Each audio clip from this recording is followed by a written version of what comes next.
Assalamualaikum warahmatullahi wabarakatuh. Hai para pencinta catur dan para catur mania, selamat datang kembali di Legenda Catur Dunia. Maaf kawan, sedikit terlambat untuk mengulas atau mengupload video catur untuk hari ini karena menjelang lebaran kawan. Harap maklum bagaimana persiapan kalian menjelang lebaran yang kurang beberapa hari ini. Apakah THR-nya sudah habis? Ataukah kawan-kawan sebagian ada yang sedang dalam perjalanan mudik? Dan untuk ulasan caturnya, pasti sebagian kalian sudah tahu siapa juaranya, Oslo Esports Cup kawan. Ya betul, Jan Christoph Duda mampu menyalip Magnus Carlsen dan Pragnananda di tikungan terakhir di babak ke-7. Magnus Carlsen dan Pragnananda tergelincir kawan, Magnus dikalahkan Mamet Yarov dan Prag dikalahkan oleh Anish Giri. Sedangkan Lee Kwang Lim serta Jan Christoph Duda ini menang atas Erik Hansen dan Lee Kwang Lim menang atas Jordan Van Forest dalam permainan tie breaks. Sehingga poin kedua pemain ini sudah mengungguli Carlsen serta Pragnananda. Bisa kalian lihat di situ kawan. Dan ulasan game yang akan kita ulas ini saya ambil dari permainan sang juara Jan Christoph Duda melawan Erik Hansen pada game pertamanya. Langsung kita ke permainan. Di sini Duda pegang hitam, Hansen pegang putih. Mengawali dengan pion E4, kita temui permainan Ruy Lopez variasi pertahanan kuda F6 atau pertahanan Berlin kawan. Pion D3 dimainkan oleh Hansen, memilih variasi atau settingan kalem, tidak memilih variasi rokade. Ini menantang permainan endgame yang lebih cepat. Dan di video-video sebelumnya, bagi kawan-kawan yang sudah sangat sering menonton video kami, tentu sangat paham apa yang akan saya jelaskan jika putih memilih rokade. Jadi saya skip saja. Di sini tadi Hansen memilih pion D3, gajah C5, pion C3 jelas untuk dukungan pion D4. Langsung ditekan dengan pion D5, tidak memberikan kesempatan bagi putih mendahului dengan pion D4-nya. Pion E pukul pion D5 dipukul balik dengan menteri. Dengan maksud juga memberikan serangan X-ray bagi gajah terang putih kawan. Gajahnya akan pukul pion F2 dan mendapatkan gajah terang. Oleh karena itu, gajah ke C4 menyerang menteri. Menteri mundur, kuda B berkembang ke D2, sekarang gajah F5. Persiapan apakah nanti rokade panjang atau rokade pendek. Menteri ke E2 untuk membackup pion D3-nya dari ancaman gajah serta menteri hitam ini. Dan di sini akhirnya Jan Christoph Duda memilih rokade pendek. Bagi kawan-kawan pemula, rokade pendek lebih disarankan daripada rokade panjang. Lebih kuat kawan daripada rokade panjang. Dan pada posisi ini langkah yang bagus bagi putih adalah juga rokade atau bermain dengan pion B4 terlebih dahulu. Tapi Hansen memilih langkah kuda ke peta G5 ini kawan. Untuk nanti persiapan atau kuda satunya menempati peta ini memberikan ancaman garbuan atau tantangan pertukaran kuda atau gajah. Dan variasi ini hanya pernah dimainkan 2 game saja kawan. Maxim Lagrave pernah bermain melawan Grischuk tahun 2017 dan putih menang. Di sini diantisipasi dengan langkah menteri mundur ke D7 menghindari garbuan. Kuda lompat ke E4 mengancam gajah gelap atau menantang pertukaran kuda atau gajah terang. Di sini gajah mundur ke E7 membackup kuda F6-nya. Kuda mundur ke G3 bukan pilihan terbaik. Pilihan terbaik adalah kuda ini yang mundur ke F3 kawan. Tapi Hansen memilih menyerang gajah terang. Gajah mundur ke G6. Selanjutnya pion H4 ingin menyerang kembali. Dibiarkan saja oleh Duda. Dia bermain dengan menggeser beteng A ke D8. Memberikan pressure lebih bagi pion D3 ini kawan.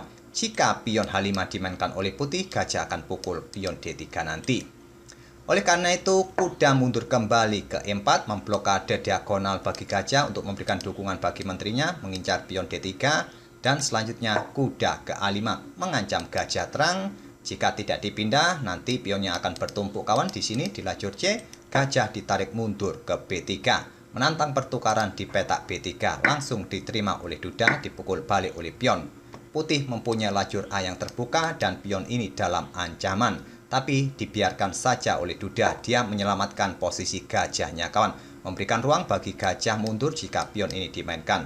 Pion H5 tetap dimainkan, gajah ke H7 dan pada posisi ini kawan, rokade ataupun melakukan pertukaran kuda terlebih dahulu merupakan pilihan terbaik bagi putih untuk melanjutkan langkahnya.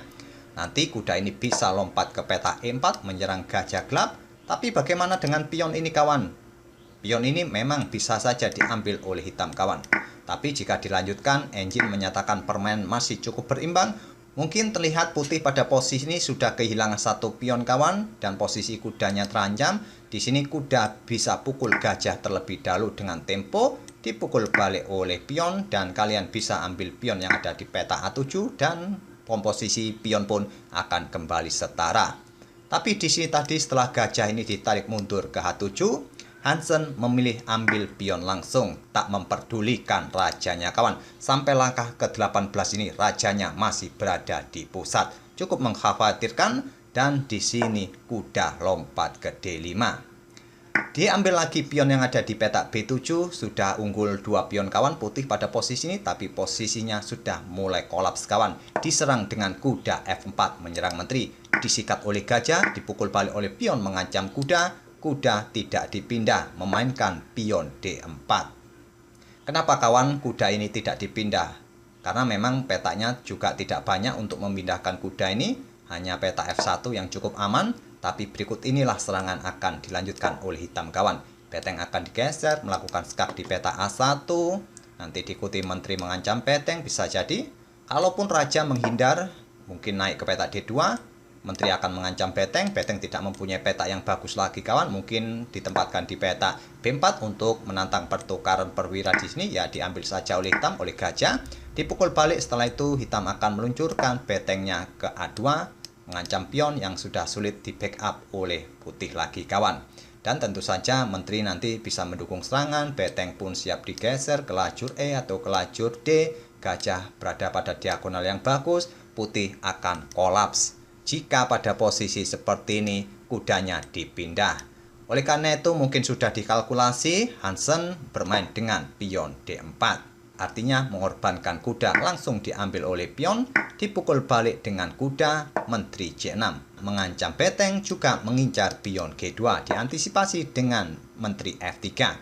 Melindungi pion atau membackup betengnya kawan, atau menantang pertukaran menteri. Dan kalian sudah tidak bisa mengancam menteri putih dengan gajah di sini, karena masih ada kuda yang mengawasi peta E4.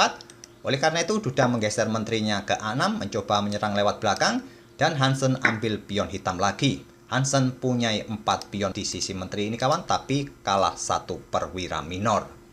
Jika hitung-hitungan materi masih cukup seimbang, cuma bedanya kawan sekarang hitam mempunyai tempo ataupun kekuatan jarak jauh yang cukup bagus dengan gajah-gajah gelapnya ini kawan. Nanti bergerak ke peta-peta ini bisa jadi dilakukan oleh para gajah hitam ini. Beteng pun siap digeser ke lajur pusat, apalagi raja putih masih berada di pusat. Gajah dalam ancaman beteng kawan, gajah digeser berbalik mengancam beteng. Di sini beteng mundur ke C4 dan dilanjut menteri A1 skak. Ditutup oleh menteri, tidak ambil pion ini, dia terlebih dahulu memanfaatkan lajur E yang terbuka penuh. Beteng E8 skak. Ditutup oleh kuda, menteri ambil pion B2. Di posisi ini di langkah ke-27 Erik Hansen menyerah pada game pertamanya. Kenapa menyerah kawan? Tentu saja ancamannya cukup serius, kuda ini akan tewas. Kalaupun permainan dilanjutkan dengan rokade, tentu kuda akan tewas kawan oleh beteng. Kalau hanya bergeser ke F1, kuda akan tetap tewas kawan dengan beteng, sama saja. Kan masih bisa diambil oleh menteri bang? Bisa saja, tapi menteri hitam juga akan melakukan skak di sini. Raja sudah tidak bisa bergerak lagi kawan, memaksa menteri yang akan menutupnya. Dan gajah terang akan bergerak ke peta D3 skak.